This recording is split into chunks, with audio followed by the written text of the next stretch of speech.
On lâche rien, on lâche rien, on lâche rien, on lâche rien. Donc, troisième partie, Macron est parti, très bien. Qu'est-ce qu'on fait demain? Parce que la préoccupation des gens qui sont dehors, c'est ça. C'est qu'est-ce qu'on fait une fois que Macron est parti? Parce que comme Macron ne fera rien, ça ne sert à rien d'essayer de discuter avec lui. Tout ce qu'il est en train de nous faire en ce moment, c'est de l'enfumage, pour moi. Par exemple, les 500 millions qu'il va taxer aux GAFA, Google, machin, Apple, etc. C'est 500 millions. C'est 1% de l'évasion qui a lieu à cause de l'optimisation fiscale. 1%. Donc il fait de grands gestes, il fait plein de choses, etc. Deuxième chose que j'aimerais vous soumettre aussi, on parle beaucoup de faire voter les gens. C'est génial. C'est, à mon avis, une mesure très importante. Mais quid de son application? Qu'est-ce qui va se passer quand, typiquement, on va voter pour annuler, je ne sais pas, le glyphosate, etc., et que ça va venir en opposition avec les lois qui sont votées au niveau européen? Qui a raison? La différence, c'est que l'Europe a un moyen de pression, c'est qu'il peut nous taxer et nous imposer des amendes. C'est comme ça qu'ils ont fait quand, il me semble que c'était sous Chirac, il avait refusé, il avait demandé un moratoire sur les OGM, qui a duré un temps, qui a duré un an ou deux, et à la fin on a fini par accepter les OGM. Donc tout cela, à mon avis, ne peut tenir que si une des principales raisons, c'est de pouvoir sortir de l'Union européenne. Parce qu'on est contraint par cette dernière. Parce que si on veut faire un programme qui permette de redistribuer de l'argent, il va falloir en collecter dans d'autres poches. Et le système est fait de telle sorte à l'heure actuelle qu'il est verrouillé. Ça veut dire qu'on ne peut pas taxer les sociétés sur leurs bénéfices. Et quand je parle de ça, je ne parle pas de rajouter des taxes, de faire payer plus les riches, faire payer plus ceci ou cela. Je demande juste, ce que j'ai dit tout à l'heure, de l'équité. C'est-à-dire qu'une grosse société paye comme une petite. Que le gazole ne soit pas gratuit pour les avions et payant en termes de taxes pour la personne qui a sa voiture et qui se déplace et qui travaille avec. Que les gens aient un salaire décent et que les vieux qui ont travaillé toute leur vie pour ce pays ne se retrouvent pas dans une détresse, dans une misère. Il y a des sous, il faut les récupérer. Et ça fait partie de l'autre partie, c'est l'équité qui ne peut aller qu'avec la souveraineté. Ça veut dire qu'il faut que nous prenions en main notre destin, que nous soyons capables de faire nos lois, que nous soyons capables d'ériger le monde qu'on veut demain. Donc, ce qu'il faut, c'est qu'une fois que Macron est parti, définir un cahier des charges qui va expliquer ce que souhaitent les Français. Et à mon avis, c'est la souveraineté, qu'on puisse ériger les lois qu'on souhaite et à donner à ce pays la direction que le peuple veut et pas qu'une élite parisienne désire nous faire emprunter. Deuxième partie, très importante aussi, le vote blanc, que ça soit reconnu, parce que du coup Macron n'aurait jamais été élu si on avait fait passer le vote blanc, parce qu'avec, je crois, 55% d'abstention ou un truc comme ça, il passait pas au pouvoir. Hein.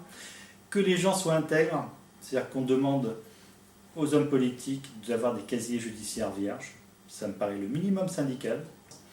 On demande des casiers vierges pour plein de professions, sauf pour eux. Ah, tiens, bizarre. Réaugmenter les salaires, ça me paraît un minimum, augmenter de 20% au moins tous les minima sociaux, etc. Et j'aimerais te parler d'une tarte à la crème qui est toujours la même chose et qui est toujours dans le registre de la division, c'est l'immigration. Parce que bien sûr, alors il y a les méchants qui sont contre l'immigration, les gentils qui sont pour, les autres c'est des fachos, les autres ne sont pas écolos, les autres ils pensent pas, etc. Faut peut-être arrêter avec ces trucs-là, parce que l'immigration est tout sauf un problème. Parce que si on est démocrate, comme je pense que la France l'est, il suffit qu'il y ait un débat, une loi qui soit proposée, et les gens votent pour ou contre. Il n'y a pas à mettre la France à feu et à sang. La France a feu à sang, comme pour le mariage gay, on demandait l'avis au peuple. Il n'y a pas à faire passer une loi par la force, il y a juste à demander aux gens ce qu'ils en pensent. Et ça, c'est de la démocratie, ça, c'est de la démocratie participative. Il faut que l'on puisse faire en sorte de destituer quelqu'un, etc. Et tout ça, ça ne peut fonctionner que si on reprend le contrôle de notre vie, de nos lois, de nos institutions. Troisième partie qui est très importante aussi à mon avis, c'est d'arrêter de partir sur des... les lois se décident à Paris par des énarques, etc. Il faut qu'on inverse le système, c'est-à-dire que ce qui importe, c'est les territoires, ce qui importe sont les régions, ce qui importe, c'est le local. Le local est à même de répondre aux aspirations des Français. Et après, on fait remonter l'expérience vers le national pour la généraliser si elle est intéressante. À mon avis, il faut donner une orientation qui soit plus locale. Parce que ça, c'est de la réaction qui est rapide. Les gens sont capables de décider rapidement. Ils sont au courant de ce qui se passe, etc. Le dernier point, qui est un point qui me paraît fondamental et qui est une escroquerie monumentale, c'est que depuis 73 ou 74, je ne sais plus, Giscard a fait voter un texte indiquant que la France devait emprunter uniquement avant, elle empruntait à la Banque de France. C'est-à-dire que la France avait besoin de financement, de ponts, de ceci, elle prenait de l'argent à la Banque de France, etc. On faisait tourner la planche à billets, comme on appelait. Voilà, il n'y avait pas de dette. À partir de 1974, la loi a imposé à l'État français de ne plus emprunter à la Banque de France, mais aux banques privées. Banque privée, ça veut dire un taux. Ça veut dire qu'on doit aux banques privées un montant qui est lié au taux auquel on a emprunté l'argent. Quelle est la plus-value apportée par une banque dans un prêt à un pays? Il n'y a aucune plus-value. C'est de l'argent gratuit. C'est un cadeau qui est fait aux banques. C'est ce qu'il faut bien comprendre. Ça n'a aucun intérêt que ce soit des banques privées qui nous prêtent alors qu'on a la maîtrise de la banque, qu'on a la maîtrise de la planche à billets et qu'on peut faire ça nous-mêmes sans avoir d'ajout à payer. Donc ce cadeau a été fait en 1974, on se le traîne jusqu'à maintenant. Il faut se rendre compte qu'on est à 44 milliards juste pour le remboursement des intérêts de la dette. Je ne parle pas du nominal qui est équivalent à notre PIB, plus de 2000 milliards ou quelque chose comme ça, sauf erreur de ma part. Ça correspond à quasiment 100% de notre PIB. Donc juste 44 milliards, c'est les intérêts de la dette, c'est grosso modo les 3/4 de ce qu'on paye sur l'impôt sur le revenu. Est-ce que vous ne pensez pas qu'on pourrait remettre en état des hôpitaux, prendre des gens qui soient dans les services, remettre du service social, augmenter les retraites, remonter les minima sociaux, faire en sorte qu'il y ait, qu'on vive mieux, que les Français vivent mieux, si on pouvait reprendre. Si je résume déjà depuis tout à l'heure, on est à 80 milliards pour l'évasion fiscale, on est à 44 milliards, on est déjà à 100 milliards qu'on peut récupérer de manière simple en reprenant les rênes de notre pays. Et voilà, c'est pas plus compliqué que ça. Et à mon avis, les Gilets jaunes ne demandent rien d'autre que ça, reprendre les rênes du pays pour faire quelque chose qui soit à l'image de ce qu'est la France, équitable, humaniste, etc. Je ne pense pas. Et l'État à l'heure actuelle ne fait que essayer de diviser pour mieux régner. Et il faut qu'on atteigne une unité nationale pour arriver vers ça. Donc le programme à faire serait très simple. Tous les petits points que j'ai listés, que la banque emprunte, l'État emprunte au pays, emprunte à la Banque de France, que nous puissions voter, définir nos lois, qu'on rehausse les minima sociaux, qu'on rehausse ces trucs avec l'argent qu'on va pouvoir faire rentrer.